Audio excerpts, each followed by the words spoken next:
Have you ever had times when you're trying to rank up as a strategist in Marvel Rivals and you have games where you had the most healing or did hella damage and still lost? Or you had games where you had teammates playing like absolute booty or just being toxic in general? Oh my gosh, Yo, we're we such a just fucking... carried the fuck out this thing. Y'all better thank us. Y'all did this. Bro, just play the game. Stop complaining, just play the game, please. Hey, shut your bitch ass. No, because you're just crying. Stop being a little bitch and just Hey, play shut the your, game. hey, I ain't crying about shit. Nigga, you like, oh, our Dr. Fade's ass. Nigga, he died. In games like that, you played perfectly and there wasn't even one little thing you could have done to change the outcome of the game, right?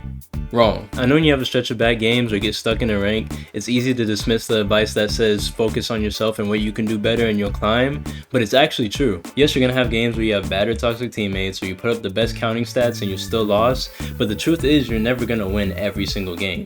But what separates some of the top players from everybody else is the fact that they're always focusing on what they did and what they can do to get better.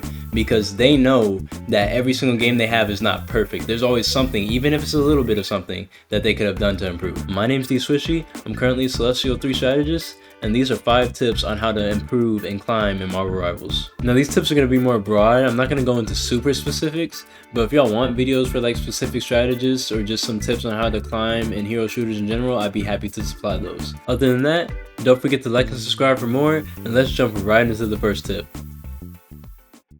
Now the first tip is realizing that you're a strategist, not a healer. This is something I picked up some years back from watching the streamer ML7, shout out to him. He's always been a top support player going back to the original Overwatch 1 days, and one thing he used to always emphasize is you're a support, not a healer. He still makes it a point to this day while playing Marvel Rivals. Almost every strategist in this game is so much more than their healing. These characters' kits and abilities can add a lot of positive impact or even change some games. I can even just start naming some of these things off. Mantis has a lot of high damage potential, and she also has that sleep that can stop attackers from coming at you or even cancel some ultimates. Luna's freeze ability can also do that, and she also just pumps out so much healing and damage in general. Invisible Woman has a shield that can make crazy blocks, or her push and pull that can save people or even cancel some ultimates too. Cloak and Dagger does do a crazy amount of healing, but they also have their dark dimension and blindness that you can use to make some plays with. Rocket, as much as I don't like seeing him when you only have 2 strategists, he works really well with 3 strategists, and even then he has really good mobility and he has his revive station. Jeff has crazy mobility,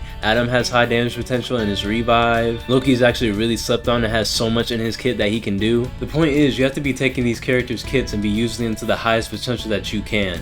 Not just only focusing on healing, because there's so much more you can do with these characters that can make game-changing plays. Don't be afraid to output some damage from time to time. Raise your awareness so you can make some crazy saves with a sleep or a dark dimension. Master some crazy movement with Jeff or Rocket that makes the other team waste resources on you and not on your team. Doing all these other things will add up, and they're not going to show up on the score sheet, but they're doing so much more than just your raw numbers. Also, don't take this as me telling you to not heal at all. That's still your primary objective, but just remember there's so many more things that you can do that can add positive impact to the game.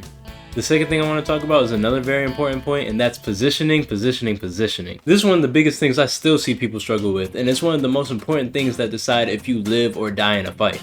Most of the time, when you're playing support, your default position should be behind everybody else on your team. Usually it goes your tanks are right up front, your DPS are either in the middle or they're taking high ground or doing flanks. You're usually supposed to be the farthest back. That's why when you hear people say the term backline, when they say backline, they're referring to supports most of the time, because that's where you are. You're in the back line. Sometimes the other team is going to have some flankers or divers just messing with you back there, which is something I'll get into in the next point. But almost all the time, you should be in that back line. You should be the last line back there. There will be some specific situations sometimes though, where you can go on a little bit of an off angle with the Rocket or a Jeff, where you can have some attention directed towards you that's coming off your team because you have that ability to go away. But like I said, most of the time you usually want to be in the back line. Now you're in the back line, you're already in the right spot. Now you have to know, as the fight's going on, what you need to do and where you need to go. Pay attention to what's happening to you and your team around you. Pay attention to the fact, oh, your tank is getting pushed back, you better start backing up too, because you might not be paying attention and they might back up so far that you're past them taking the damage and you die because of it. Or when you're worrying about divers and flankers attacking you, you don't want to start to panic and just run wherever, because you could put yourself in a bad position where, oh, you're now blocked off, or you put yourself in a corner where they can easily kill you, or you panic and run away and run out into the open where you die easily. Just be aware and stay composed. If you have a teammate pushing to secure a kill, it's okay to move forward with them, but obviously don't move all the way forward with them. Keep your distance, but it's okay to go forward to try to help them and support them. Pay attention to when the enemy team uses an ultimate that kind of displaces your team, and be ready to try to find that safest route back to either the back line or just playing around your team. And this next thing is probably the biggest thing I want to emphasize when I'm talking about positioning, and that's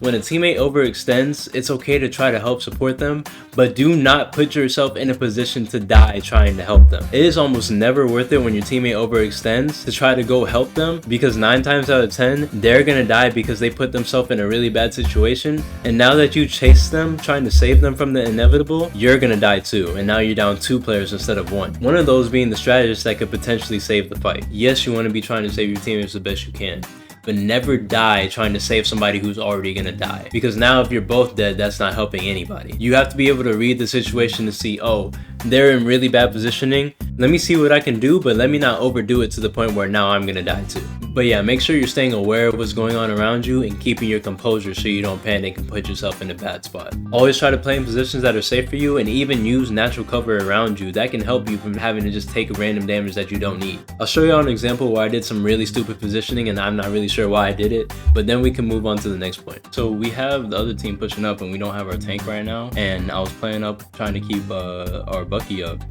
Groot puts his wall up and I run in front of it, and then I'm trying to run back around and I die because of it. That's an example of paying attention too much to trying to keep somebody alive or trying to do something else to the point where you're not positioning yourself in a good position. The third point I want to make is the fact that you should be trying to be proactive and not reactive. You need to be the one taking action or anticipating something coming. If you always wait for the enemy to make the first move, you're letting them dictate what's going to happen in the fight. This is especially an issue I see with a lot of strategists who try to hold their ultimate for the perfect timing. It's nice when you're playing those heroes that have those big sustained ultimates to try to counter the other team's attacking ultimates, but most of the time it's not worth it to just hold it the whole time waiting for the other team to ult. A lot of those times when you're waiting for the perfect moment, you could have built 2 or 3 more ultimates by then, but you were holding it so long because you were waiting for the enemy team to build up their ultimates. In reality, when you're playing a strategist, you're going to build your ult faster than anybody else usually because of the healing and the damage or whatever you're doing. Strategists usually just build up their ults quick to the point where you can build up 2 before some tanks and even DPS even build 1. If you use your ultimates actively and aggressively when you build them up fast, you can use it to capture a point quick or force out enemy ultimates. Yeah, it can suck when you Cloak and Dagger ult and the other Cloak and Dagger ults right after, basically canceling yours out, but they just waste theirs now to the point where your team can make plays around that. Seriously, you'll know sometimes when you were waiting until MarvelRivals 2 to use your ultimate, you could have built 2 or even 3 more ults in that time span. And then just in general, try to do things that force the enemy team to react and use resources. Look at who you're playing against and try to anticipate what they're going to do so you're prepared when it happens. This actually segues right into my next tip, which is knowing who and what you're up against. When you load into your next match and you're attacking or defending, you have to look at what characters the other team are running and consider what issues you can run into. This is a tip that goes for all roles in general, but something that really helps you climb this game is just simply knowing who these characters are and what they can do and what abilities they have. You don't need to know every single little thing about every character in this game, but if you have a basic idea of what they do, what abilities they have, what their ultimate does, that can help you out a lot in taking care of yourself and your team. I've also noticed there's still people who don't understand the difference between a friendly ultimate voice line and an enemy ultimate voice line. Knowing your enemy and what they want to do can help you so much in not getting caught off guard. And I can show you an example of me using this knowledge to my advantage. In this example, there was a Magic on the other team that was being very aggressive and coming from flanks trying to come at us in the back line. So I can show you here how I was thinking about that and how I was preparing myself for it. So in this fight, we were pushing the other team back off a point, but I know Magics are still trying to be aggressive, so I'm looking around trying to see if I can see where she's going to try to come in next. You can see right here, I noticed her coming out of the top right window, so I start to prepare myself for it. She's starting to come in, and I back up a little bit, and I know she's going to try to dash at us. She dashes in and I freeze her. I can take us back and slow it down to make it more understandable. One more time, she drops from the window, I'm getting prepared to use the freeze. I back up a little bit so I can try to line it up. I know she's going to use her dash, she dashes in and I turn and try to hit her with the freeze and I got her. Now obviously things aren't going to work out perfect every time where she misses her dash and I get the perfect freeze on her. But again, just knowing what your opponent wants to do and preparing for it helps you out so much. Pay attention to the enemy team's composition and know what these characters do. That way you can prepare yourself for whatever tactics they might use. And maybe if you feel you need to, change to a character that performs better against that type of team. And then I know this is something that can be difficult in a game where there's so much going on at the same time, but try to keep track of the enemy team's ultimates. Once they start using those ultimates, call it out or make a mental note in your head so you know what they have for your next fight. Keeping track of the ult economy can help your team not waste too many ults on a fight themselves. And then also try to anticipate when the enemy team's gonna ult. There are times where you can tell if somebody on the other team is gonna use their ultimate because they start giving out signs. Signs like getting ultra aggressive and pushing into your team, or seemingly disappearing from the fight out of nowhere. They might be trying to get a sneaky ultimate off. Try to call it out for your team or potentially stop it with an ability, and you'll already be adding so much more impact into your games.